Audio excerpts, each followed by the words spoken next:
Judulnya adalah Blueprint Leadership ya. Mungkin teman-teman tahu sih apa yang kita sebut sebagai blueprint leadership gitu.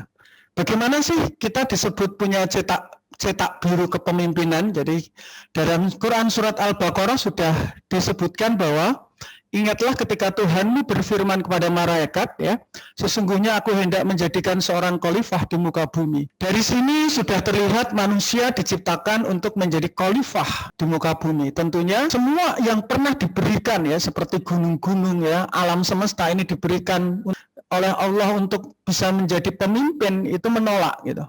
Tapi yang sanggup menjadi pemimpin adalah manusia. Tentunya manusia ini adalah makhluk yang telah dipilih Allah Ta'ala untuk menjadi khalifah di muka bumi. Khalifah itu yang seperti apa gitu.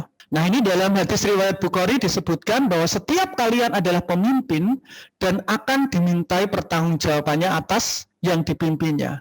Dalam Al-Quran sama hadis adalah sebuah kebenaran hakiki, yaitu dari wahyu Allah Subhanahu wa Ta'ala.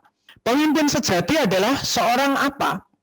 Pemimpin sejati itu adalah seorang pemberi semangat, seorang motivator, bisa inspirator dan maximizer. Artinya adalah seorang pemimpin itu bisa memberikan semangat bagi yang dipimpinnya, memberikan sebuah inspirasi dan bisa memberdayakan bagi yang dipimpinnya. Kunci pemimpin adalah bisa menjadi teladan, ya, bisa memaksimalkan, mendayagunakan, memberdayakan semua potensi-potensi yang ada di dalam anggotanya. Sekarang kita akan jelaskan 8 karakter seorang pemimpin ya. Saya sebutkan di sini ada 8. Silahkan tuliskan beberapa karakter seorang pemimpin. Kita lanjutkan ya Kak Anjani. Ini yang tadi banyak dituliskan. Apa sih artinya responsibility? Oke teman-teman ya, perhatikan. Jadi kalimat responsibility ya, untuk rasa tanggung jawab terhadap sebuah amanah. Seorang leader itu bisa memberdayakan ya, di sini bisa memandu. Jadi di depan dia, bukan hanya instruksionis ya. Kalau gambar di bawah ini seorang bos. Jadi teman-teman, anak-anakku semuanya, nanti teman-teman kalau menjadi seorang pengusaha ya, atau bisa menjadi seorang direktur manajerial, itu tidak hanya seorang bos yang hanya menginstruksikan saja, tetapi bisa memberikan teladan, bisa memberdayakan, bisa menginspirasi, bisa memotivasi, semua ada di situ, sehingga menjadi garda terdepan di dalam menjalankan sebuah misinya. Kemudian yang kedua, nah seorang pemimpin itu adalah orang yang pertama kali mengambil sebuah keputusan sehingga dia harus berani. Karena keberanian adalah setengah daripada keberhasilan, begitu. Dia menanggung penuh apa yang dilakukan keputusannya, itu harus berani. Dalam keadaan sulit apapun, dalam keadaan terdesak, dia harus memutuskan dengan cara yang cepat dan berani. Dalam kondisi tersulit seperti ini. Oke, yang ketiga. Ini adalah satu gambar yang kita sebut sebagai pengambil resiko. Jadi seorang pemimpin itu pasti akan mengambil resiko yang besar terhadap keberanian yang dilakukannya. Yang keempat adalah inisiatif. Jadi apapun yang tanpa bisa kita perintahkan, kalau orang bisa mengambil inisiatif, namanya self-starter. Yang kelima adalah enthusiasm. Apa sih? Ya. Jadi kalau di dalam bahasa Indonesia itu kita sebut sebagai antusias. Antusias itu adalah keinginan, desires, ya, yang melahirkan kesungguhan, passion, karena adanya sebuah harapan tertinggi untuk menjadi yang terbaik. Itu namanya enthusiasm. Seorang pemimpin tanpa sebuah keinginan dan kesungguhan hati, itu tidak akan menjadi seorang pemimpin yang bisa membawa perubahan besar terhadap anggotanya. Nah, kenapa? Karena antusias ini melahirkan sebuah vibrasi atau getaran, teman-teman. Seperti contohnya pada saat kita mungkin hanya belajar lewat online atau LDK lewat online gitu. Mungkin kita dipisahkan jarak ruang dan waktu, tetapi tidak menjadikan semangat kita itu berkurang. Walaupun kita jauh secara ya, fisik kita, tetapi hati kita, keinginan kita, kesungguhan kita itu bisa harus dekat. Nah, itulah yang akan melahirkan passion atau melahirkan jiwa, karena kita punya hope, punya harapan. Gitu. Berlombalah dalam hal kebaikan, selalu berlomba dalam kebaikan. Nah, ini namanya antusiasme. Ini yang kelima, teman-teman ya. Kemudian yang keenam adalah integrity. Di sini digambarkan suatu keadaan atau sikap seseorang yang berkualitas, jujur, berwibawa, selalu bertindak benar, kemudian dia secara konsisten mempertahankan sebuah prinsip. Jadi namanya integritas itu adalah bagian dari kejujuran yang loyalitas, ya, mengutamakan kepentingan bersama, secara istiqomah dia lakukan sebuah, ya, kebaikan-kebaikan itu. Nah, ini teman-teman ya, integritas. Kemudian yang ketujuh adalah kreatif. Ya, kreatif itu bagaimana? Kreatif itu adalah out of box, keluar dari kotak, ya, anti mainstream gitu. Nah, contohnya ini adalah gambar-gambar anti mainstream gitu. Coba bayangkan kita bawa kambing gitu, sendiri nggak ada orang gitu. Ternyata kambingnya bisa ditaruh di depan motor, ya. Kemudian ini suku di Filipina, dia pakai sepeda kayu begitu ya. Ini contoh ya, artinya keterbatasan kita itu tidak menjadikan kita itu tidak kreatif itu. Justru bisa jadi keterbatasan-keterbatasan itu bisa memunculkan ide-ide liar dalam tanda kutip. Out of box gitu. Menciptakan hal-hal baru gitu. Nah, ini ada perpustakaan bisa duduk di sini begitu ya. Ini kalau yang canggih, kalau di Jepang ada namanya metaflag gitu. Metaflag itu jubah di mana dia tidak terlihat begitu. Nah, ini ide-ide kreatif teman-teman. Jadi seorang pemimpin itu harus punya alternatif karena dalam kehidupan ini tidak linear, tidak lurus. Dan kadang kita juga harus bisa berdamai dengan realita karena kehidupan tidak seidealis apa yang kita inginkan. Tetapi kita harus bisa berdamai dengan realita kita. Yang terakhir adalah seorang pemimpin harus punya namanya resiliensi. Kemampuan yang kita bangun ya ketika menjadi sangat menantang. Jadi ada tantangan di situ. Sulit, ada kesulitan di dalam hidup. Ya, ketika rasanya tidak bisa, terus dia mau melanjutkan lagi, kemudian belajar ternyata bisa, itu yang disebut daya resiliensi. Ketangguhan menghadapi kesulitan-kesulitan di dalam hidup, itu yang namanya resiliensi. Contohnya, ya, ini contohnya kakak-kakak kelas 12. Dia harus punya kapasitas yang lebih besar karena dia masuk ke perguruan tinggi.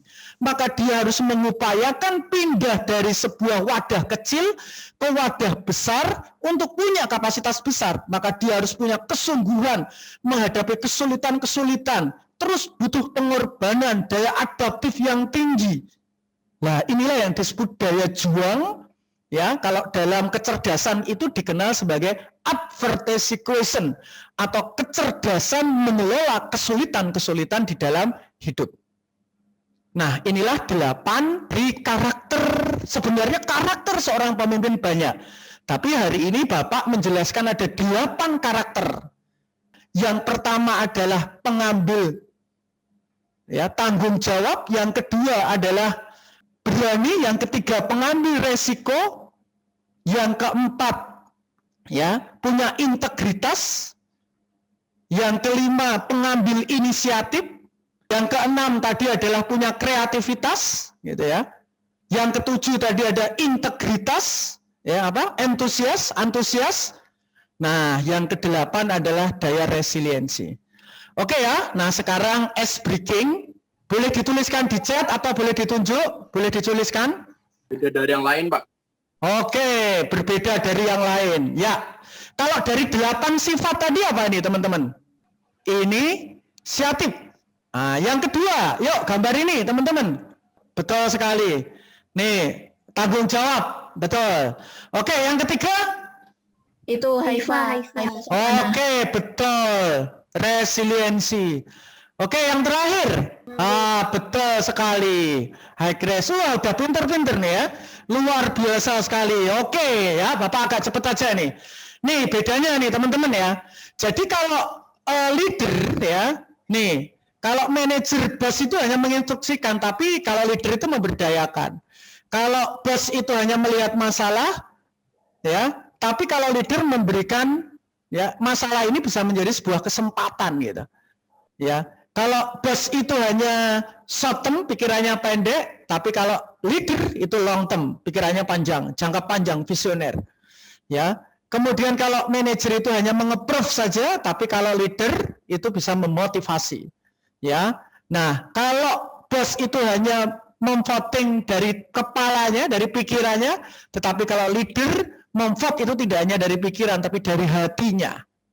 Nah, ini ya bedanya ya teman-teman ya. Nih, memerintah pegawai satu mengcoach, mengandalkan otoritas atas niat baik, menanamkan ketakutan, tapi kalau leader menciptakan entusias, mengatakan saya, tapi kalau leader kita, ya, menyalahkan ketika ada masalah, tapi kalau leader membereskan masalah, ya, mengetahui cara menyelesaikan, menunjukkan cara menyelesaikan, memanfaatkan, tapi membangun manusia. Ini teman-teman.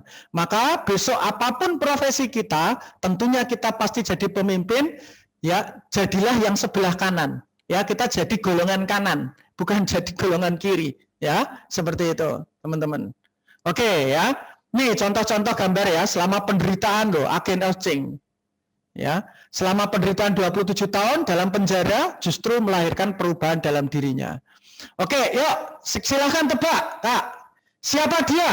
Betul ya, kita lanjut. Siapa dia? Gandhi. Oke, Wafi ya, ngerti nih pemimpin dunia. Siapa dia? Hitler. Oke. Siapa dia? Ayo. Mahathir. Wah, luar biasa semua teman-teman. Pas, luar biasa. Oke, kita lihat ya teman-teman nih. Jadi seorang pemimpin itu ternyata kekuatan 50%-nya itu bukan dari sistem, tapi dari personality branding. Artinya apa? Kekuatan pribadi, teman-teman. Kalau 35% itu pengetahuan, 15% itu kekuatan perannya. Jadi dia mana itu kekuatan peran, tapi nomor 1 itu adalah setengahnya adalah karakternya. 35% pengetahuan, pemimpin nggak banyak pengetahuan, nggak banyak baca, jangan berharap jadi pemimpin yang hebat. Gitu. Tidak berkarakter kuat, ya tidak bisa jadi pemimpin hebat, begitu. Contohnya ini gambarnya ya. Jadi kalau pemimpin itu masih di level direction, dia memerintah. Kalau coaching itu melatih, coach memberdayakan, supporting itu hanya mendukung. Kalau sudah canggih itu hanya mendelegasikan. Gitu loh. Nah, bagaimana nih teman-teman lihat nih. Kalau gaya pemimpin itu langsung menginstruksikan, direction, itu biasanya orang-orang yang punya anggotanya kompetensinya rendah, tapi punya komitmen tinggi. Kalau coaching, itu contohnya dia kompetensi sedang tapi komitmennya rendah, dilatih. Kalau support itu kompetensi tinggi, komitmen bervariasi. Kalau delegasi kompetensi tinggi, komitmen tinggi.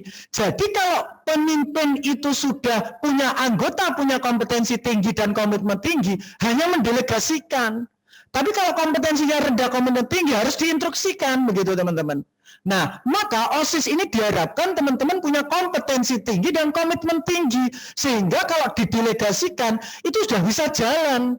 Kenapa? Karena kita teamwork. Seperti itu, teman-teman.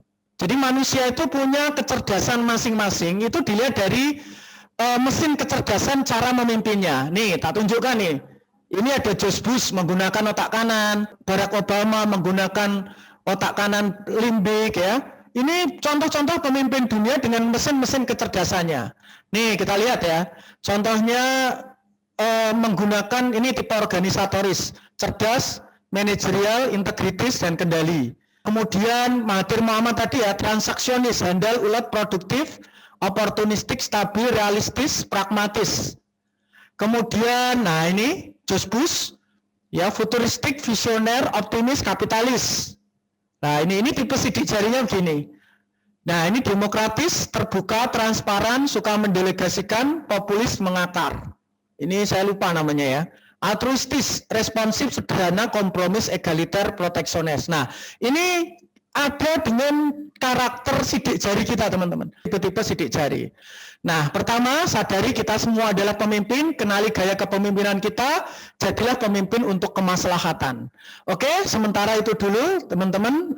Mudah-mudahan dari yang sedikit ini bisa bermanfaat.